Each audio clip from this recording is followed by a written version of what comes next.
este viernes 20 de julio de 1979.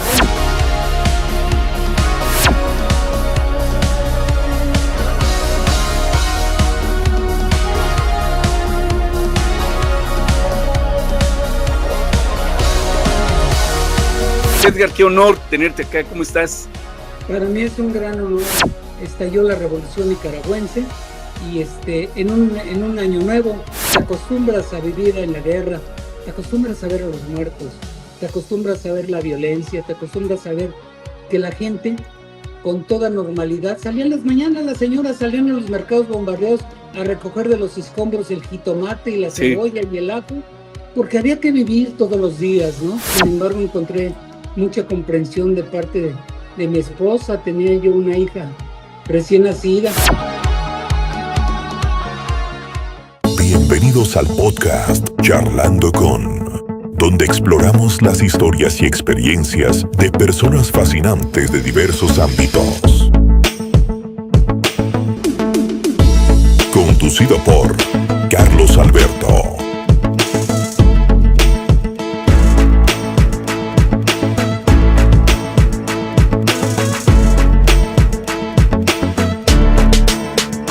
Charlando con. ¿Qué tal? Qué bueno que me estás acompañando en otra emisión más de Charlando con. En esta ocasión, la verdad, me siento muy honrado de que me haya dedicado un espacio en toda su agenda llena de actividades, pero nos regala un poco de su tiempo. Un amigo que lleva 50 años de vida periodística.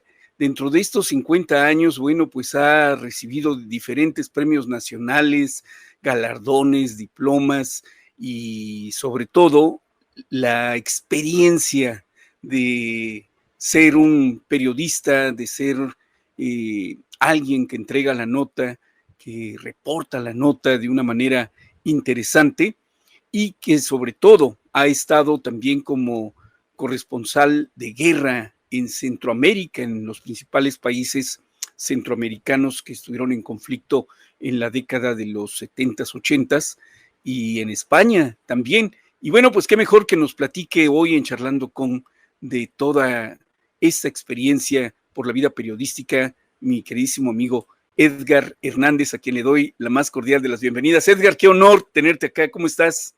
Para mí es un gran honor. Saludo hasta las altas montañas, mi querido Carlos Alberto, y qué honor volver a verte, aunque sea a distancia. Pero bueno, ahora sí así en las comunicaciones, así es como uno se comunica en este mundo moderno. En mi época me tocaba viajar hasta 12 horas al próximo teléfono para mandar mis corresponsalías de guerra, y ahora basta un clic y te conectas con cualquier parte del mundo. Qué gusto saludarte, Carlos Alberto. No, pues el gusto es mío, Edgar. Muchas gracias por haberme dado la oportunidad de tener esta charla contigo, porque ya 50 años de trayectoria se dicen muy fácilmente, pero dentro de todo este caminar de 50 años, pues mucha experiencia, Edgar, y lo más hermoso de que estás con nosotros después de haber andado pues en el peligro. Ha sido una experiencia muy intensa. Dicen que la vida es una circunstancia y es mi caso. En realidad, pues yo empecé estudiando filosofía y letras en Ciudad Universitaria, y después un día, porque no me gustaba esa carrera, un día caminando ahí por la zona de Ciudad Universitaria donde está la Facultad de Filosofía, de Economía, me encontré con Ciencias Políticas y me metí de oyente a escuchar una clase de Fernando Benítez, un gran escritor y también escritor y periodista. Entonces me gustó y ahí me casé con el periodismo hace muchos años. Empecé a trabajar en la propia rectoría de la universidad y de ahí brinqué al periodismo y a la radio y al final a la televisión, y ya en este tramo como columnista, ¿no? No sin antes mencionarte que trabajé para algunos políticos muy interesantes, hermano. Lo vamos a ir platicando en el trayecto de esta charla, mi estimado Edgar. ¿Oriundo de dónde, Edgar? Oriundo de la Ciudad de México, de un barrio que se llama La Merced, con algunos vínculos de parte de mi papá en Veracruz, pero nunca arraigado hasta que hace 40 años me trajo Fernando Gutiérrez Barrios, gobernador de Veracruz, me trajo a estas tierras, las amé y me quedé para siempre. Qué bueno, Edgar. ¿Y cómo es tu infancia ahí en La Merced? Un barrio muy trabajador, Yo también por ahí tuve un familiar que tenía un puesto precisamente en la Merced. De repente, cuando vivía en México, me gustaba ir a verla, era una tía. Pero cuéntame, ¿cómo fue tu infancia ahí en la Merced? Fue muy al estilo del viejo barrio, de las vecindades. Mi papá, un policía de barrio, empezó de, ¿cómo les dicen? De farolero, era de los que prendían, no los focos, sino las velas, y pasaban las noches a las 8 de la noche diciendo, las 8 y el sereno, y había que meterse a la casa. Mira. Entonces, Ajá. es una experiencia que yo recojo de mi papá, policía uniformado, los llamados azules, y ya después, pues, migré porque el periodismo me llevó a conocer tierras, y hoy te puedo decir sin ánimo de presunción, que conozco más de 51 países producto de mi trabajo. Mira, qué interesante. Pero a ver, cuéntame, estabas estudiando filosofía, me cuentas, y te llama la atención el periodismo por andar ahí fisgoneando en las aulas de periodismo. Cuéntame, ¿cómo fue eso? Pues fíjate que empecé a tomar las clases con Granado Chapa, con Fernando Benítez, con Enrique González Pedrero, con gente que verdaderamente eran valores dentro de la Facultad de Ciencias Políticas, y ahí daba clases don Gustavo Carvajal, que después sería un hombre poderosísimo, aspirante a la gubernatura de Veracruz. Y bueno, yo a él al final de una clase le dije que si podía yo aspirar a trabajar en la rectoría. Él era el jefe de prensa del rector Pablo González Casanova en aquella época, hace ya muchos años, hace 50 años. Y me dijo, sí, pero tienes que hacer un examen. Hice un examen y afortunadamente lo pasé. Y empecé a trabajar para la Gaceta Universitaria. Empecé a reportear las fuentes, así como le dan a uno fuentes en el periodismo, en Ciudad Universitaria también, y a mí me daban las fuentes pues de lo que era ciencia política, economía, que eran facultades calientes, ¿no? Filosofía y letras. Y ahí me empecé a agarrar el gusto. ¿En qué año estamos hablando? ¿De qué año estamos hablando? Estamos hablando de 1982. Mira. 83. Y posteriormente ahí, ¿cuál es tu siguiente trabajo? De ahí, de la Torre de Rectoría, en la oficina de prensa, solicité pues trabajar en la radio, y me apersoné. Tú que has estado en la Ciudad de México, conoces al Núcleo Radio 1000. Sí, que es claro un que grupo sí. de 7 estaciones de radio de AM y FM. Sí. Y ahí solicité a Teodoro Rentería, que era el director de noticias, solicité entrar, y sí, me dio chance, y me dio un horario bien gacho, ¿no? Porque fíjate que estaba yo de las 5 de la mañana a las 12 del día, y era muy fuerte. Sin embargo, pues dicen que no hay periodista que no tenga suerte. Yo, pues la verdad, me tuve mucha suerte porque estalló la revolución nicaragüense, y en un año nuevo, y llegué, y yo llegaba a las 5 de la mañana, y había teletipos, ya ahora no se conocen, no sé si a ti te tocaron cuando estuviste en la radio, que son las máquinas que dan las noticias, ¿no? No. Y ahí me encontré con que las tiras eran enormes, hablando de la insurgencia sandinista que se había estallado en Nicaragua, en Centroamérica. En Nicaragua. Y mi jefe, que era Teodoro Rentería, me dijo, pues, a ver si te puedes subir en un avión de la Fuerza Aérea, porque llevaban alimentos de ayuda. Y ahí fue donde empecé a hacer algunas incursiones que ya formalicé, pues unos meses después, cuando Joaquín López Dóriga me invita a participar en Canal 13, y es ahí donde pues ya en audio y video ya empiezo a hacer mis pininos. Oye, Edgar, lleva mucho tiempo cuate, y la verdad las cosas es que pues te acostumbras a vivir en la guerra, te acostumbras a ver a los muertos, te acostumbras a ver la violencia, te acostumbras a ver que la gente con toda normalidad salían las mañanas, las señoras salían a los mercados bombardeados a recoger de los escombros el jitomate y la cebolla y el ajo, porque había que vivir todos los días, ¿no? Claro. Había masacres, pero había que vivir, ¿no? ¿Y qué hacían con los cadáveres que estaban tirados en las calles? Bueno, pues se les echaban cal para evitar las epidemias, se inflaban los cadáveres y les echaban cal para poder pues atenuar las epidemias, y así era como se vivía, ¿no? Guardaban en hoyos, guardaban las medicinas y el alimento enlatado, porque no sabías si al otro día no ibas a encontrar alimentos. Fue muy difícil estar es muy difícil vivir en un estado de guerra, ¿eh? Ujú. Yo poder no estar de acuerdo con algún partido político, con Morena, lo que sea, pero no me gustaría una guerra para mi país. Es cruento Claro, y es terrible, es terrible. Borras una generación. claro. ¿Qué decía tu familia? Porque eso me interesa mucho, Edgar. ¿Qué decía tu familia? Me imagino que estaban preocupados. ¿Ya estabas casado o estabas soltero? Sí, yo estaba pues prácticamente recién casado y Ah, fue muy caray. complicado. Sin embargo, encontré mucha comprensión de parte de mi esposa. Tenía yo una hija recién nacida y yo no le puedo decir ahorita vengo, ¿no? Yo le dije, pues Sí, me sí, voy. sí. Voy a la guerra. Y me voy a la guerra y le dije, Ujú. a veces le hablaba a través de un comentarista, de Javier Alatorre, que ahora tiene tanta relevancia en Canal Ujú. 13. Él Sí, era el que me recibía las corresponsalías grabadas y le decía, pues imagínate, pasaba días, semanas, meses, años en la corresponsalía y le sí. decía, oye, Javier, ¿y cómo fue la Navidad?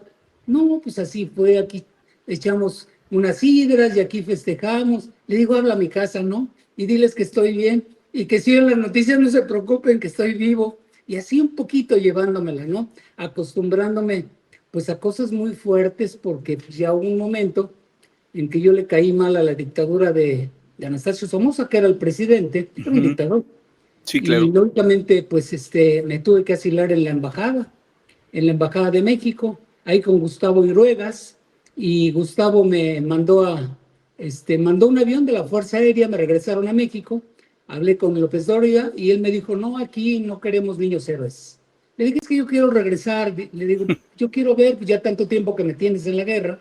Sí. Entonces, me dijo, no, no, no. Y lo convencí finalmente de entrar en la clandestinidad por Costa Rica. Y ahí, pues, entras a la guerrilla. Y yo llegué y me presenté con Edén Pastor, el famoso comandante Cero. Y le Sí. dije, oiga, pues yo soy reportero y lo quiero entrevistar y quiero ir con ustedes a la guerra. Dice, no, pero no es como en las películas, ¿eh? O como en la tele. Dice, aquí vienes y haces fajina igual que todos nosotros. Y te tocan guardias de 8 horas con mosquitos y un lodazal. Y imagínate que no había Sí. comida. Lo que había era que llegaban aviones de muchas partes del mundo que Sí. tiraban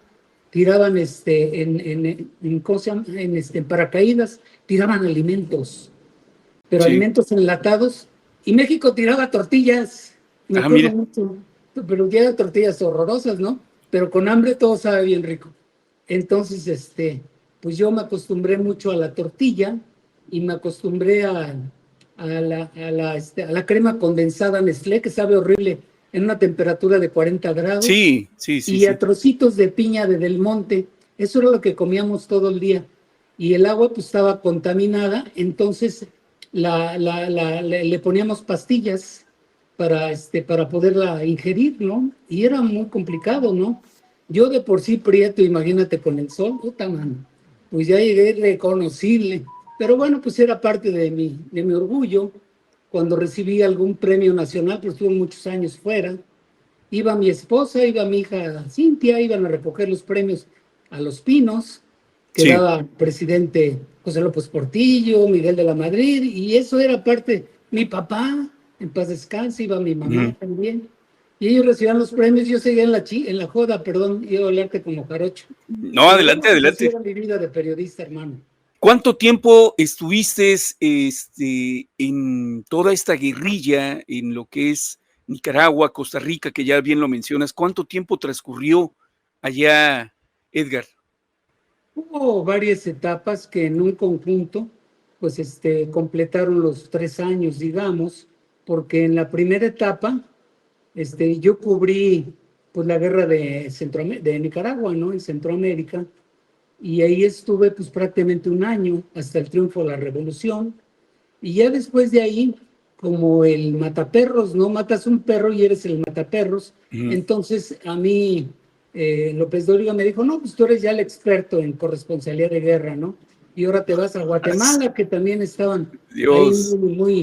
muy rabiosos los caiviles, y después me mandó al Salvador con el Frente Farabundo Martí, y Ujú. después me mandó a Panamá con Omar Torrijos, y después me mandó a Colombia con el M-19, y después me mandaron a Argentina con los montoneros, y después era el cuento de nunca acabar, porque pues me mandaron a las Malvinas, ahí me dieron también un premio nacional, que si quieres te platico brevemente la historia de Sí, ese adelante, premio. adelante, adelante. Es el premio que, por una nota que yo nunca vi.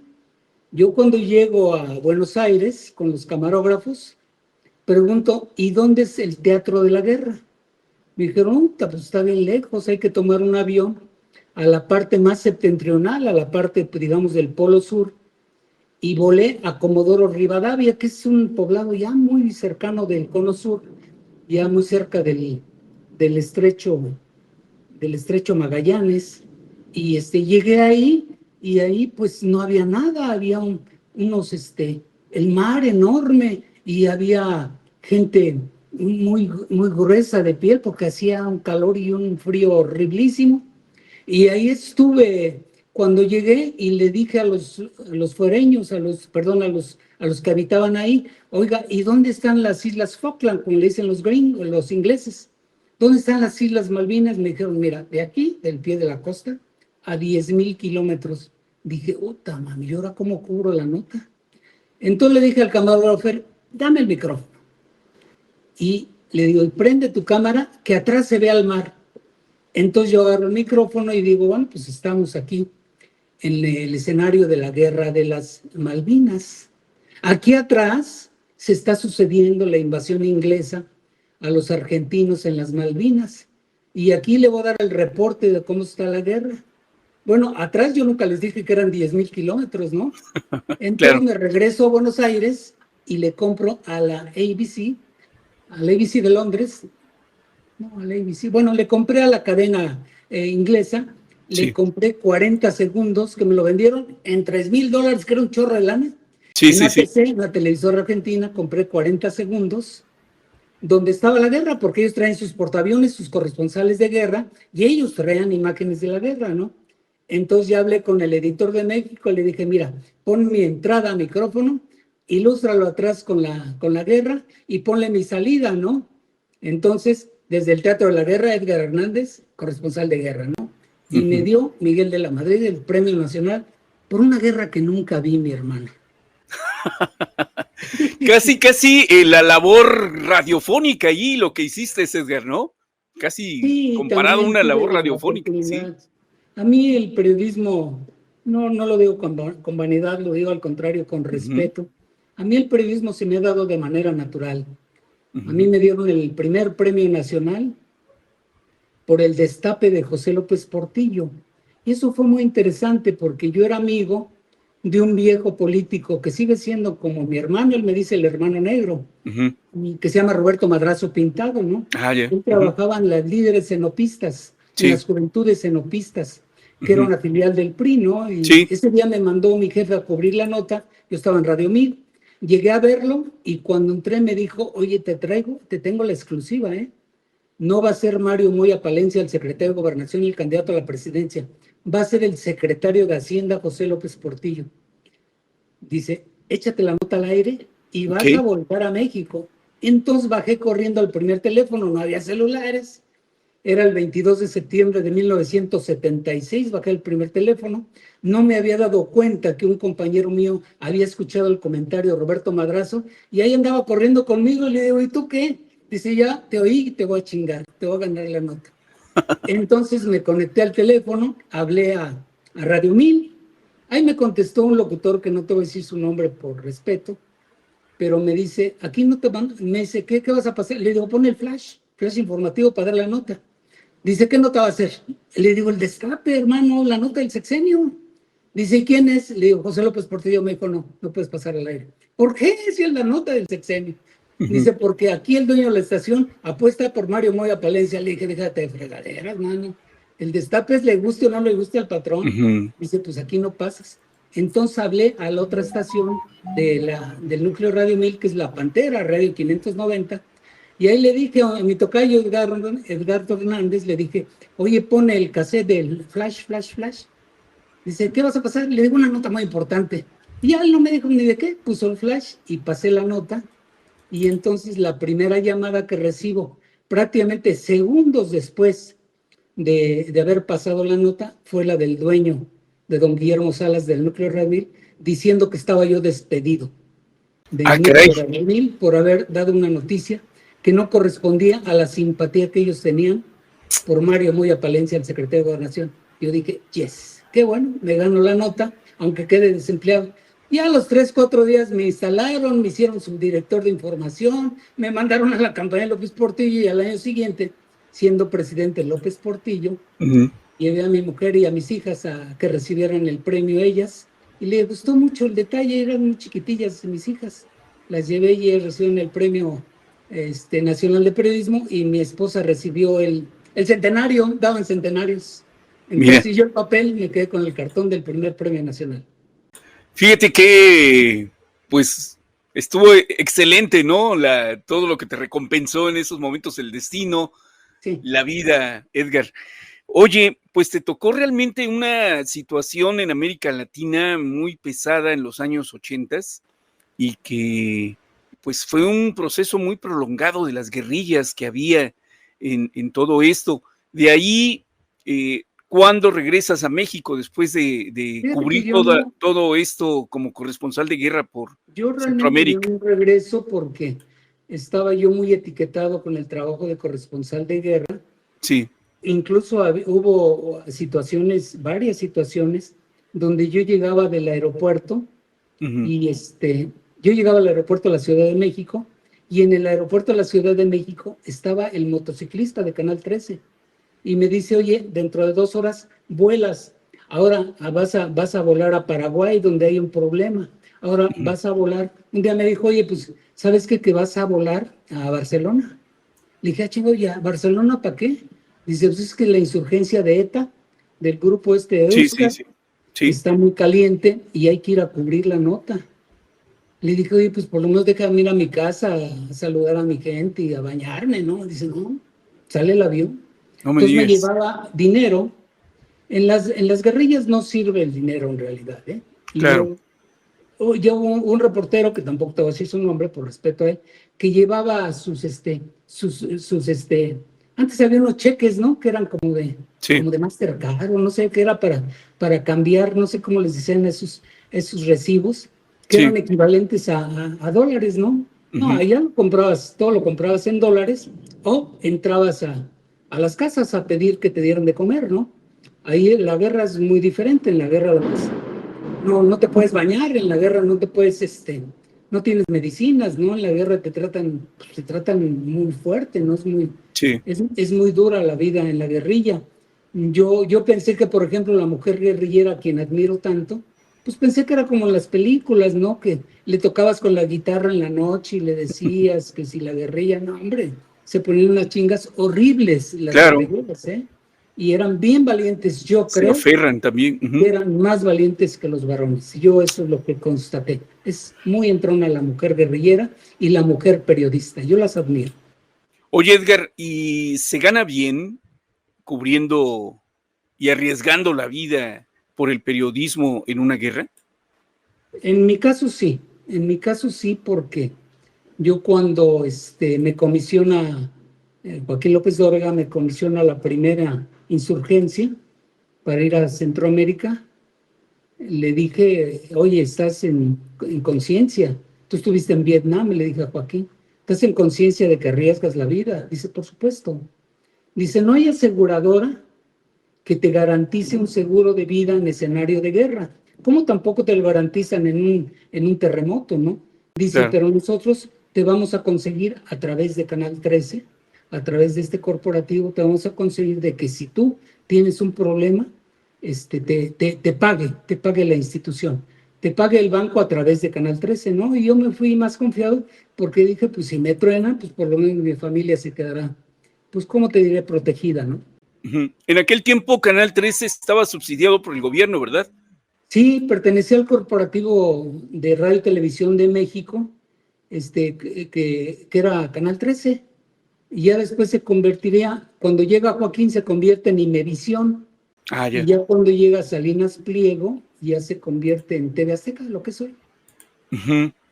Posteriormente me dices que también estuviste con un personaje muy claroscuro de la historia de México, que fue don Fernando Gutiérrez Barrios. A ver, platícame cómo fue esa amistad, cómo fue ese encuentro y cómo es que te llama para que labores a su lado.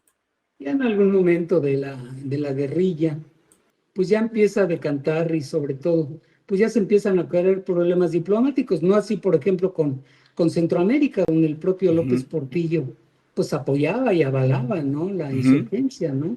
Entonces, pues, nosotros como canal del Estado teníamos, digamos, carta libre, ¿no? Para poder entrar ahí con toda libertad, ¿no? Yo me acuerdo que una vez me decía, oye, están bien las crónicas, nada más no digas al final, patria o muerte venceremos, porque ya está demasiado parcial. Nada más di que para Canal 13, Edgar Hernández, ¿no? Entonces, pues es que te apasionas, te entregas a la guerra, ¿no? Pero ya después ya se convierte en un problema de Estado. Sí. Ya empieza a mirarte las instituciones encargadas de la seguridad. Y un día yo llego pues a las manos de Fernando Gutiérrez Barrios, ¿no? Y me dijo, oiga, ¿usted es salvadoreño? O, no, yo soy mexicano. ¿Usted es nicaragüense? No, yo soy mexicano. ¿Qué carambas andan las guerrillas? No, que la causa y que la libertad de prensa. No, eso ya, no, eso sí. Me dice, usted va a trabajar ahora para mí. Entonces yo entré con Fernando Gutiérrez Barrios ya en un brinco realmente del periodismo, digamos, reporteril al periodismo institucional, ¿no? Porque me entré como responsable de prensa, sale don Fernando, me nombra gerente de comunicación social en Caminos y Puentes Federales. Ahí pavimentamos el camino rumbo a estas tierras, a Veracruz. Lo destapan como candidato y en el 76... Estamos hablando entonces de la 86, época... Perdón, en el 86. En el 85 nos vamos a campaña, 86 gobernador, hasta 88. En 88 renuncia para irse a gobernación. Y ya siempre nos casamos con la amistad y con el compromiso y con el aprendizaje. Efectivamente, no voy a evadir el tema. Hay muchos claroscuros en torno a la vida de Fernando Gutiérrez Barrios. Hay pasajes incluso de su vida que no me toca vivir, obviamente, porque yo era un niño. Él empieza desde la época de Miguel Alemán, ¿no? Yo era chiquillo, no era un niño, ¿no? Yo era el más joven de su grupo. Dante Delgado y yo éramos los más chavitos en Veracruz.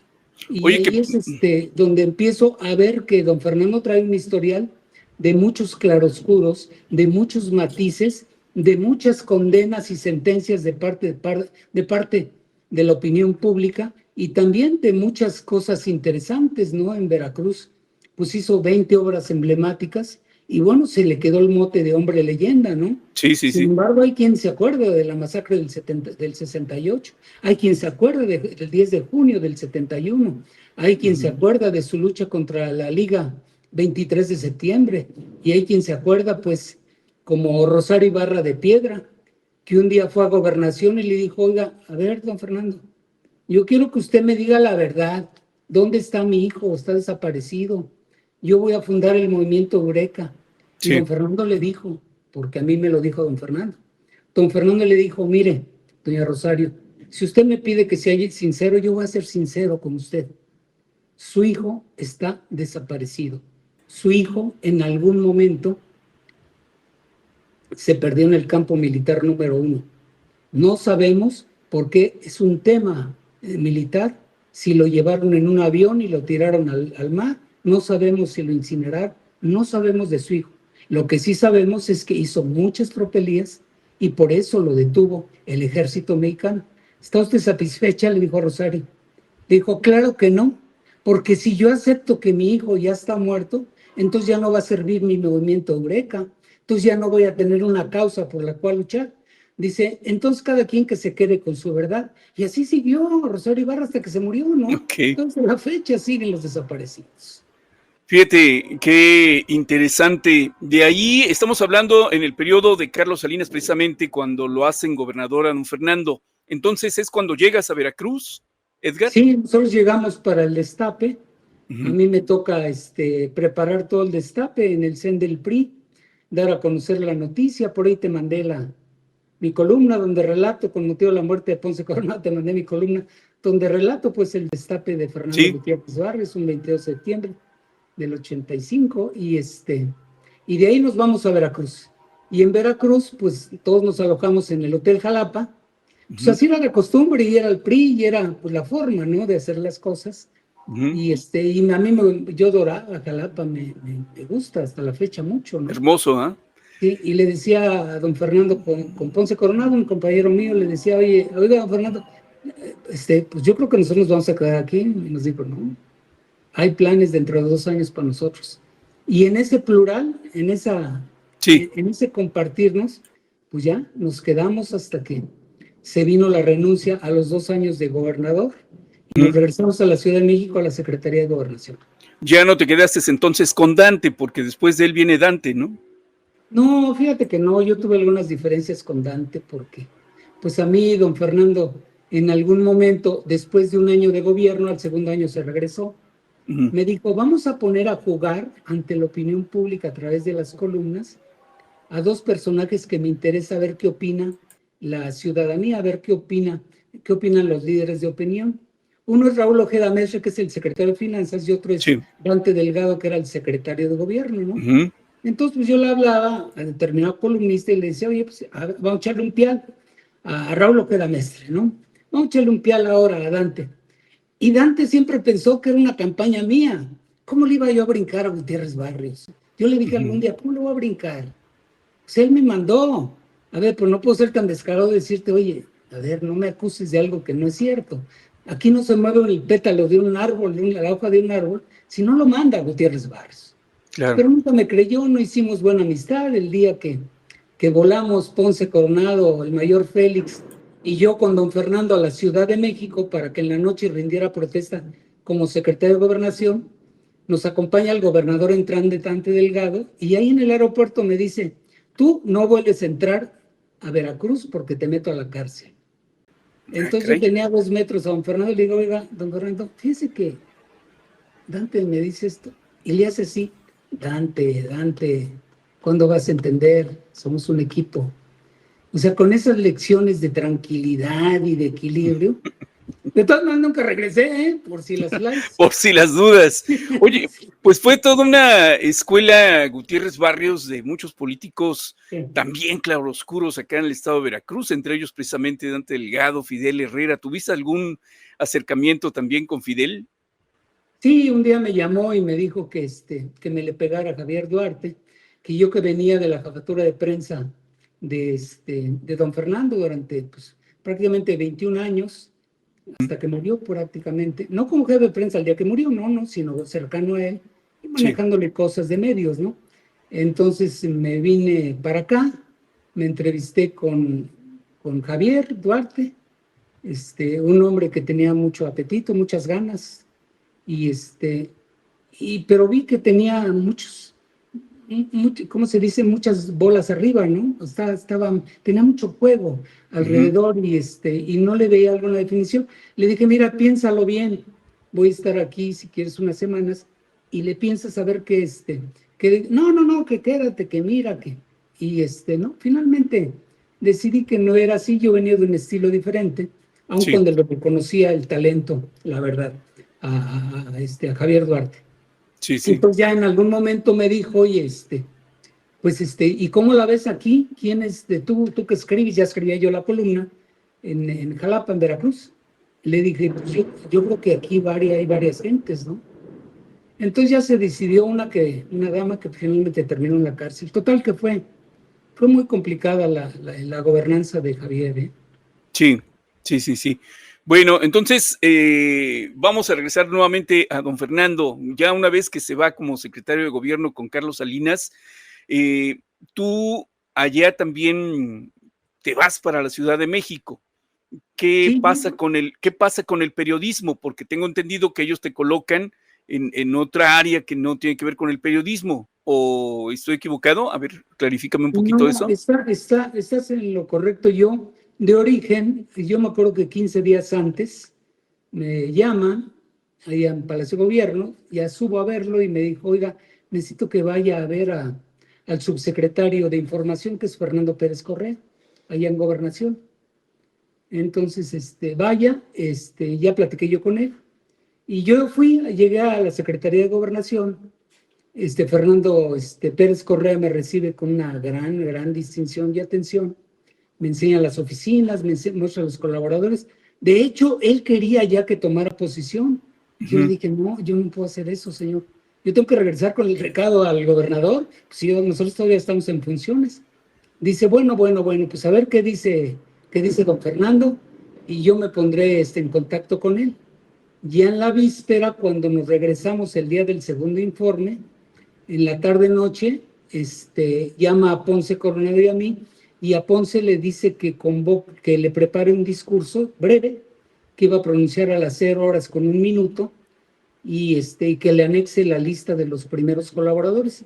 Y ahí me di cuenta que en esa primera lista no estaba yo. Entonces, ese día me quedé ya hasta tarde con él, a las 12 de la noche da su conferencia de prensa, ya rinde como secretario de Gobernación, me invita a pasar a su oficina, y tengo muy presente esa anécdota porque me acuerdo que entramos, era la primera vez que yo entraba a la oficina del secretario de Gobernación. Me encontré con una oficina muy hermosa, muy antigua, sí, en donde había un mapa atrás de su escritorio, donde estaban foquitos rojos y foquitos verdes. Y decía, cuando se prende un foco rojo es que hay problemas en Sonora o en Chiapas o en Jalisco. Y cuando se prende un foquito verde es que hay paz social. Y luego dice, pero mire cómo está aquí. Y abre una puerta que da la vuelta, que gira, y hay 31 teléfonos. En esos, cada uno de los teléfonos era una red directa con Jalapa, con Culiacán, con la regencia capitalina, y ahí se comunicaba, descolgaba y se conectaba, y había en la tercera puerta, había nada más un teléfono que se comunicaba con el señor presidente. A mí me pareció maravilloso, ¿no? Y empezó a evocar él, a decirme, mire, yo tanto soñé, 40 años para llegar a esta oficina, y hoy se hizo realidad. Y estuvo reflexionando, yo estoy haciendo un libro, como te comentaba, de este tema, y de toda su vida de Gutiérrez Barrios, y me dijo, bueno, pues ya vayas a descansar, nos vemos a las 8 de la mañana, pase por mí a la casa, y vámonos a la protesta del señor presidente. Y ya el otro día fuimos a la protesta, regresamos a Bucareli, y me dijo, pues estése al pendiente, pero no me dijo nada. Y un buen día, a los 2, 3 días, me llama, y híjole, no sé contarlo. Bueno, lo voy a contar. Me llama y me dice, oiga, me llama Beltrones, que era el subsecretario. Sí. Manuel Fabio Beltrones, y me dice, oye, el patrón dice que te vayas a Europa. Le dije, yo qué chingados voy a ir a Europa, es un chorro de frío, pues era diciembre. Sí. Dice, no, pues dice que te vayas, aquí están tus boletos, y los boletos de tus hijas y de tu mujer. Le dije, no, yo no quiero ir. Entonces, no, dice, además ya aquí están tus viáticos. Le dije, yo no voy. Entonces, ya me habla Armando Félix, que era el jefe de ayudantes, y me dice, te habla el patrón. Ya fui, y me dijo, Edgar, vaya usted, pásela bien mientras se toman las decisiones, y ya cuando llegue, me pongo en contacto con usted. Y el regreso estaba hasta para el 10 de enero, me pasé más de un mes. Han sido las vacaciones más largas y más gachas, porque pues, imaginan, todo cambiando en México y yo en la nieve allá en Europa. Oye, entonces, cuando regresé, iba entrando a la casa, suena el teléfono, fíjate qué precisión tenía. Y era don Fernando, y me dijo, ¿y cómo le fue? Dije, muy bien, señor. Dice, pues lo espero. Y ya después pues, me da la noticia de que yo no iba a pertenecer al primer círculo, que me daba la representación de Michoacán. O sea, el exilio total, ¿no? Y ya después él me explicaría cómo estuvo el veto que me dieron desde Los Pinos. Entonces, ¿te vas a Michoacán? Sí, y ahí duró 4 años, los 4 años que estuvo don Fernando en la secretaría. Te toca y ya entonces. Un día, que fue el 4 de enero, me llama. Sí. Me llama, me dijo, venga, yo estaba en Morelia, me llama, regreso a México, y me dice, oiga, estoy un poquito preocupado. Le digo, ¿y por qué, señor? Dice, fíjese que hice una declaración en la parroquia de Veracruz, donde digo que el secretario de Gobernación es un candidato natural a la presidencia. Y parece ser que no gustó. Le dije, bueno, pues señor, yo creo que habría que ver cómo reacciona el señor presidente, ¿no? Pues no le sabía yo dar consejos, pero él estaba a una estatura muy alta, diferente a la mía, ¿no? Y me dijo, oiga, ¿y cómo está ese proyecto que empezamos a hacer al arranque de mi estancia aquí en Gobernación, del proyecto de la sucesión presidencial? Le digo, pues ahí lo tengo. Antes todos se hacían en papel, no en Sí, computadora. sí. Me dijo, tráigame todas las láminas. Y ya le llevé las láminas de un cronograma rumbo al 94, la sucesión presidencial, el Sí. lema, el logotipo, un casting que le habíamos hecho de 500 fotografías, un lema de campaña. Le hicimos toda la estrategia, ya se la llevé y le gustó mucho. Llegué a su casa ahí en San Jerónimo, ahí al sur de la Ciudad de México, Ujú. y al final me dijo, consérvelo bien y vamos a volverlo a recrear. Pues yo creo que en los próximos días, tal vez mañana mismo, porque vamos a acelerar algunas cosas. Le dije, sí, señor. Me dijo, ya es regrese a Morelia. Y ya seguimos al pendiente. Entonces, en eso estaba, cuando vengo de regreso rumbo a mi casa de la Ciudad de México, cuando me habla el particular, que era García Mercado, y me Sí. dice, oye, negro, vente para acá en la oficina. Y yo dije, puta, pues ya buenas noticias, ya era Día de Reyes, dije, pues a todo dar, Sí, sí, sí. ya tenemos al precandidato. Entonces llego y estaba así un altero. Yo era el representante, pero era el asesor de Fernando Gutiérrez Barrios. Sí. Y me dice, fírmala aquí. Y le digo, ¿qué es esto? Dice, tu renuncia. Ah, caray. Y le dije, yo acabo de verlo al jefe. Lo acabo de ver hace minutos. Me dijo, pues ya. Bajaba él por periférico de su casa y lo llamaron a Los Pinos. Y ahí Carlos Salinas, el presidente, le pidió la renuncia. Le ofreció el ISSSTE, no lo quiso, le ofreció la embajada de Inglaterra, y don Fernando dijo, no, yo no sé inglés. Le ofreció la embajada de España y le dijo, no, mire, yo quiero pasar lo que me quede aquí, en mi país. Yo toda mi vida he servido a mi país y déjeme quedar aquí. Dice, bueno, como usted quiera. Dice, nada más le voy a pedir un favor. Déjeme redactar yo mi renuncia. Le toca el timbre, todo eso me lo platica don Fernando. Sí. Y García Mercado me lo ratifica, no me lo platica. García Mercado me lo ratifica meses después, don Fernando. Sí. Toca el timbre el señor presidente, entra la secretaria y dice, tome el dictado. Y ya hace una renuncia donde habla de la sabia virtud de conocer el tiempo. Entonces, ¿qué es pues la réplica del poema de Renato Leduc, ¿no? Hecha canción. Y ahí es donde presenta su renuncia, una renuncia muy hermosa, que te voy a mandar, Sí, porque sí. vale la pena tenerla en el archivo, ¿no? Y ya Gracias. se va y después suceden cosas muy fuertes, ¿no? Lo secuestran y después cae enfermo. Yo había estado con él en su fiesta de cumpleaños y al día siguiente dicen que me habló Beltrón y se me dijo, oye, vete al Médica Sur, se puso mal don Fernando. Le dije, ay, acabamos de estar con él la noche. Dice, pues se puso mal. Sí. Lo operaron a corazón abierto, lo cual me pareció una imprudencia, porque don Fernando decía lo mismo que yo, de las coronarias. Sí. Pero pues yo todos los días me tomo una pastillita, ¿no? Él Sí, también sí, sí. se tomó una pastillita, a veces una aspirina incluso. Y dije, a corazón abierto, y ya no regresó a la anestesia. Estuvo muy sospechosa, ¿eh? Es lo que te iba a comentar, Edgar, es lo que te iba a comentar, que se han rumorado mucho acerca de la muerte de Gutiérrez Barrios. Sí. Entonces, ¿sí sería muerte por natural, por enfermedad, o habría algo de conspiración por ahí? Yo tengo el acta de función y ahí dice que tuvo un problema de anestesia, ¿no? Que tuvo un problema de paro de corazón, ¿no? Sin embargo, quedó la sospecha, ¿no? Quedó la sospecha. Como quedó la sospecha de que al año siguiente se suicidara su hijo, Fernando Chico. Como queda la sospecha de, pues, muchas cosas que pasaron, ¿no?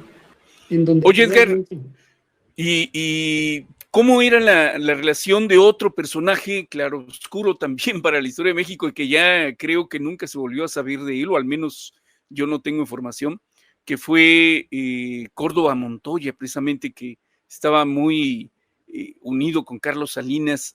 ¿Cómo era esa relación? ¿Hubo relación o hubo algún choque con don Fernando Gutiérrez Barrios? A mí no me consta nada, pero lo que me platicaba el mayor Félix era muy fuerte, ¿no? Yo quizá la única anécdota que me acuerdo que me platica el señor Gutiérrez Barrios fue un día que fue a ver al señor presidente. El señor presidente despachaba en una de las construcciones de Los Pinos, en la parte de arriba. Sí. Y en la parte de abajo hacían antesala los secretarios de Estado y los que iban a ver al señor presidente. Y me acuerdo que él me dijo, fíjese que yo lo acompañé ahí, yo estaba ahí sentado, y ya cuando él subía a una escalera, ya entraba a la oficina del señor presidente, yo me acuerdo que entró al baño y ahí estaba Córdoba Montoya y lo insultó.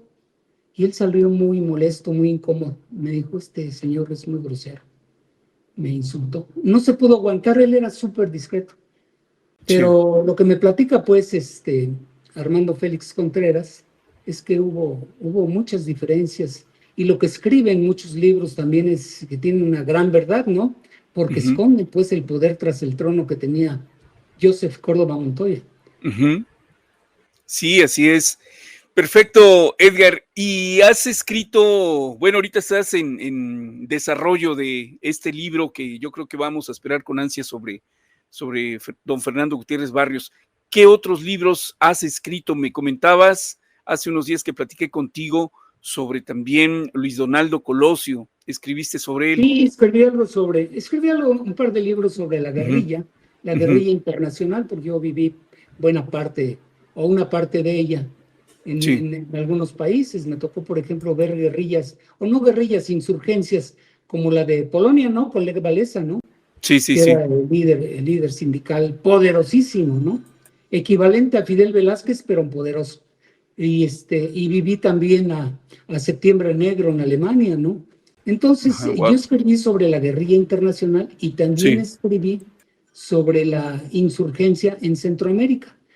Después hice un libro en colaboración con la UNAM, que también trataba sobre los movimientos de liberación nacional, y ya después, en el marco del 94, del magnicidio, del asesinato de Luis Donaldo Colosio, escribí el libro que te mandé la portada, que se llama Operación Tucán, en donde yo sostengo que hay un complot contra Luis Donaldo Colosio, que ya después formaría parte del escenario, ¿no?, especulativo que se gestó en torno a la muerte, ¿no?, de un solo tirador, dos tiradores, quién estaba atrás, por qué inmediatamente se fue Beltrones, gobernador de Sonora, se fue a Tijuana, y muchas sospechas que despertó el asesinato Colosio.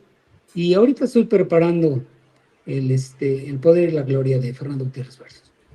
Fíjate, Edgar, ¿crees que haya habido una conspiración, como ya por ahí otro periodista lo dice, que probablemente la disputa de dos familias importantes en México, los Echeverría y los Salinas? ¿Hay algo de eso? ¿De Echeverría y Salinas? Yo sé de las diferencias de Salinas con don Fernando Gutiérrez Barrios. Sé las diferencias de Echeverría con Salinas a partir de lo que se ha publicado. No tengo absolutamente ningún testimonial, porque como no respondió a mi época, es solamente la experiencia que tú y yo tenemos en la lectura, que ha dado margen a una serie de especulaciones, que por cierto muchas de ellas se han confirmado, ¿no?, a lo largo de la historia, ¿no? Yo lo que sí te puedo decir en el caso de la relación, de la estrecha relación que tenían Carlos Salinas de Gortari y Fernando Gutiérrez Barrios, era total, ¿eh? Tanto Camacho Solís como Córdoba Montoya fueron los que sembraron la manzana de la discordia. Recordemos que los primeros movimientos digamos, de la política interior se gestan en la Secretaría de Gobernación en Bucareli. Y te puedo citar, pues, el caso de Carlos Conjitud Barrios, cuando llega el Baster Gordillo. Todo se gesta y se arregla desde las oficinas de Fernando Gutiérrez Barrios, ¿no? En donde llega muy ufano Carlos Conjitud y le dice, pues, el señor presidente le pide que considere usted que deje ya la dirigencia, ya lleva usted un buen número de años, y usted será protegido y respetado. Y dijo, no, nosotros somos autónomas. Y le dio un manotazo en la mano, toca el timbre de don Fernando, entra Laura Vargas, la secretaria, con un legajo así del expediente, de todas las cosas que hizo. Y dice, pues aquí están todas las cosas que también hizo usted, que no son todas buenas. Y se va a proceder contra usted.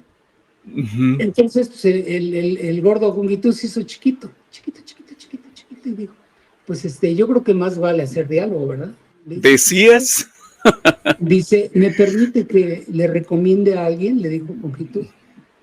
Dice, sí, señor, usted dígame, ¿quién le gustaría? Dice, pues es una mujer que se llama el Baster Gordillo, y toca el timbre don Fernando y aparece atrás de una puerta el Baster Gordillo, toda rubia y toda despampanante. Y dice, pues aquí está, cumplido sus deseos.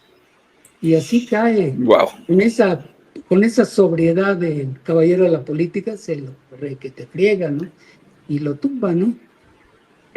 ¿Qué pasaba en esa Hay época? muchas anécdotas que me Muchas platicó anécdotas. y otras que he escuchado, ¿no? De parte del grupo, ¿no?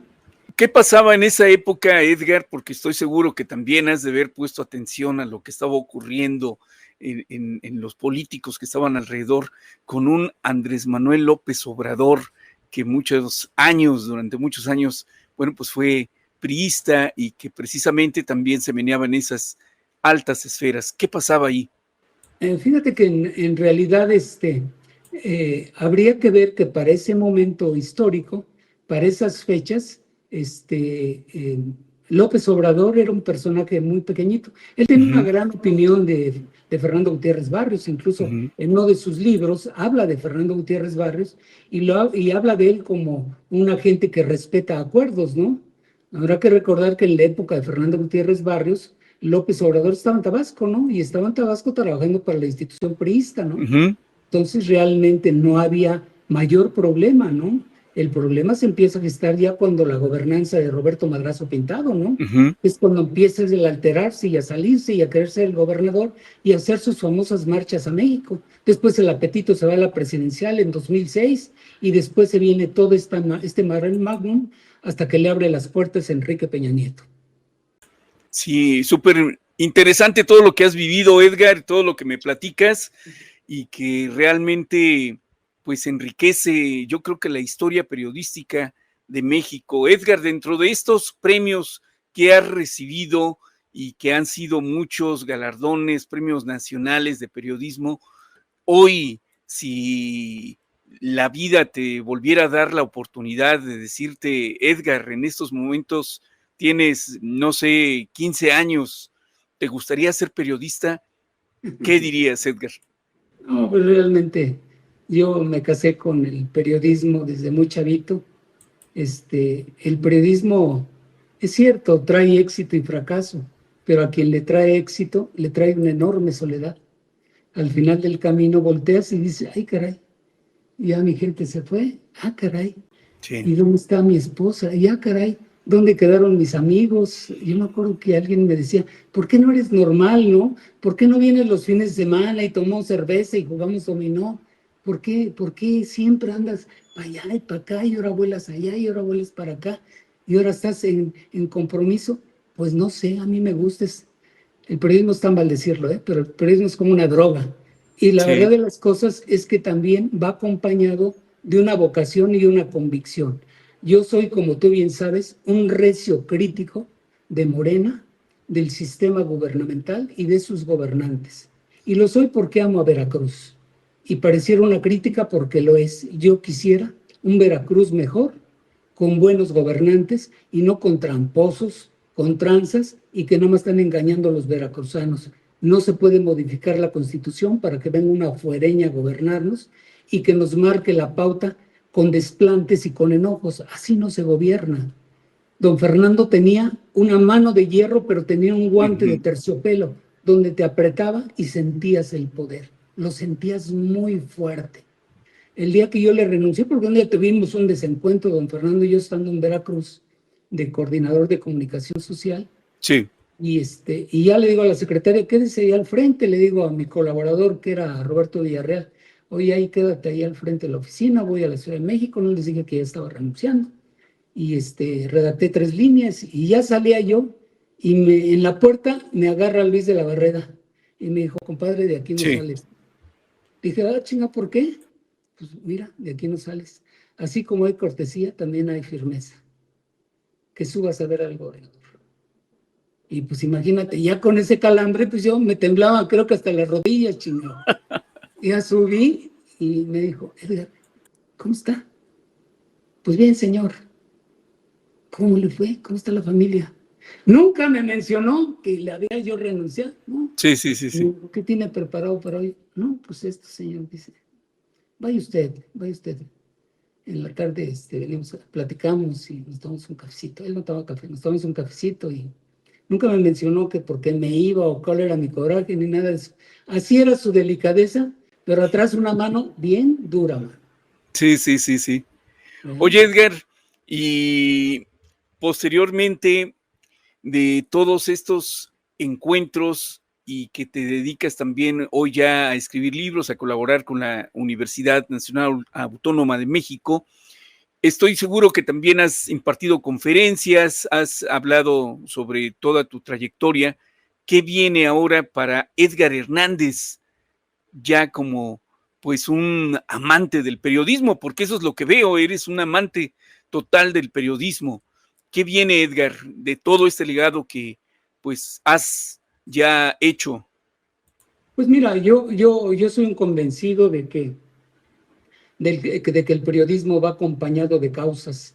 Así como yo me abracé en 1980, 81, 82 y los años subsecuentes, me abracé a la insurgencia, me abracé a las causas revolucionarias, así a los últimos años me abracé a causas democráticas.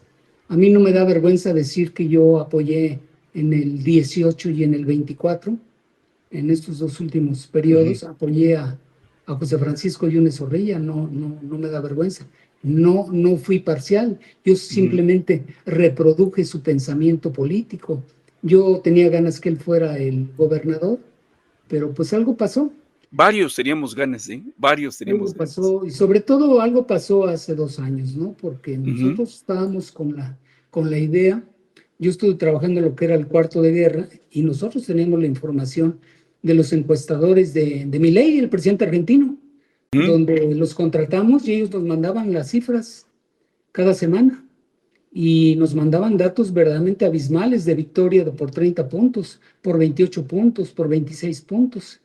Ya en las últimas semanas empezamos a ver, y yo se lo comuniqué a Pepe, yo le dije, mira Pepe, está bajando, algo está bajando en el indicador. Me están mandando la última encuesta donde dice que el voto ya está sectorizado o selectivo.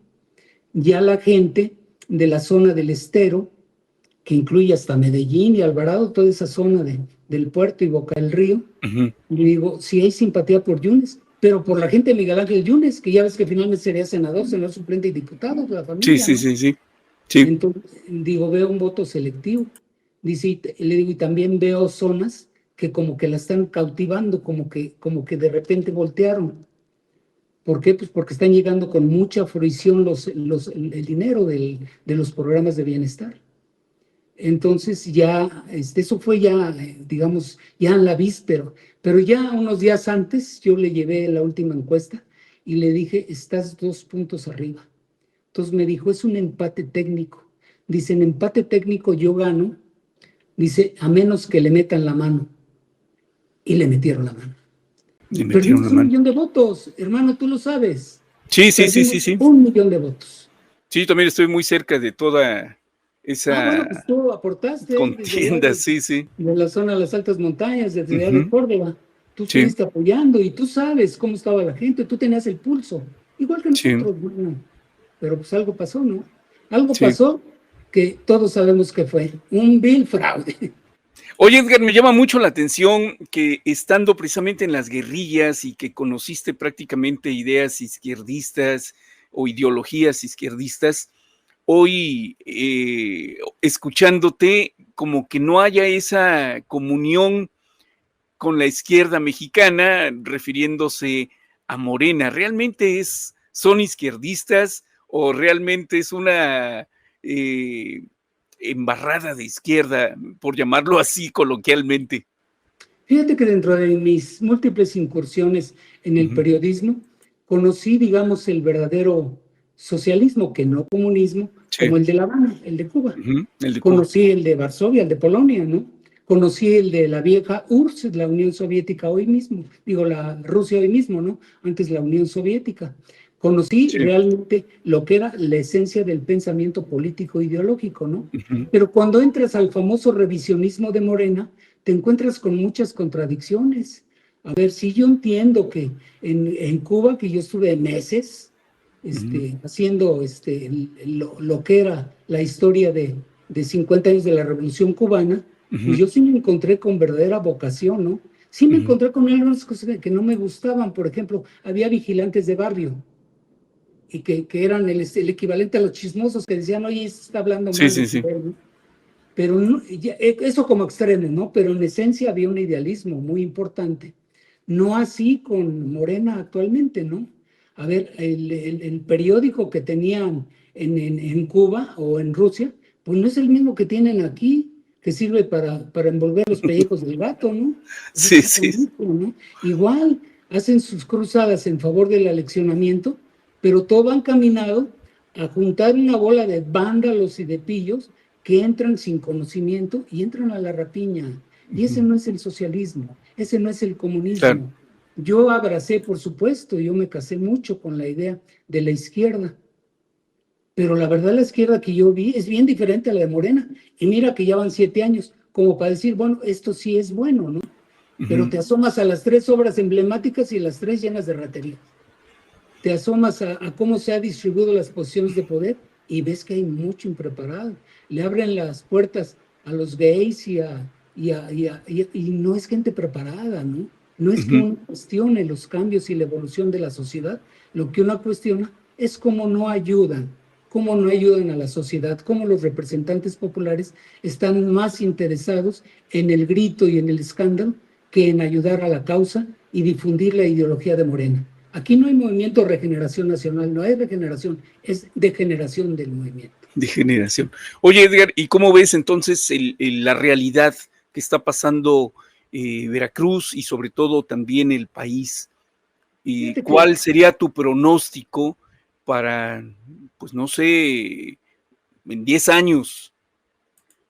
fíjate que yo observo algo muy interesante que seguramente tú ya lo viste, hermano, que, que seguramente va a afectar mucho la evolución y el crecimiento del movimiento Regeneración Nacional de Morena.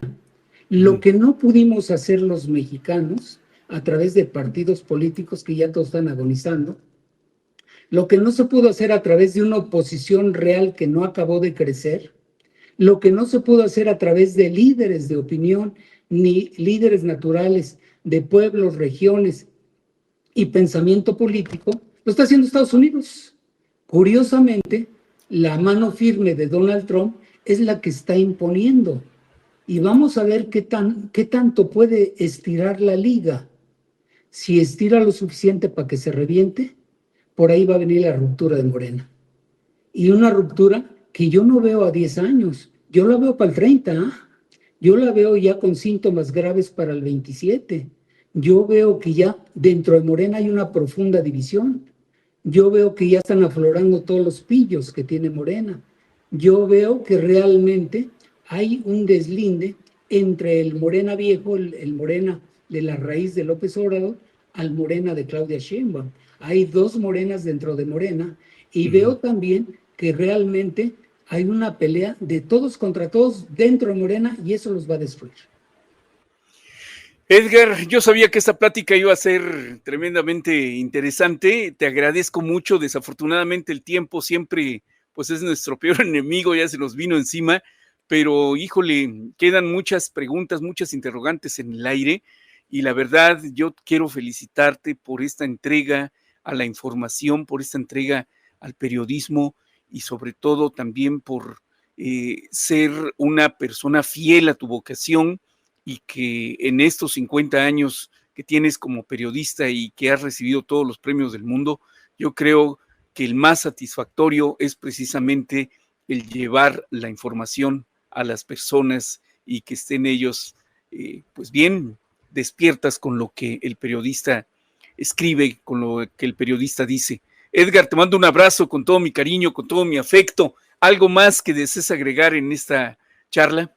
Déjame rematar con una breve evocación que me decía un viejo amigo maestro, que era don Manuel Mejido, un gran periodista, que me decía, con que tengas un lector, date por satisfecho, nunca te rindas.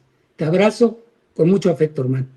Muchas gracias, Edgar Hernández, Premio Nacional de Periodismo. Usted lo ha escuchado ahí en las cápsulas de Enfoques, en mi página de internet. Te agradezco mucho, Edgar, y que estos 50 años continúen esta trayectoria para que nos sigas informando y para que esperemos ya con ansia también el libro que acabas de mencionar.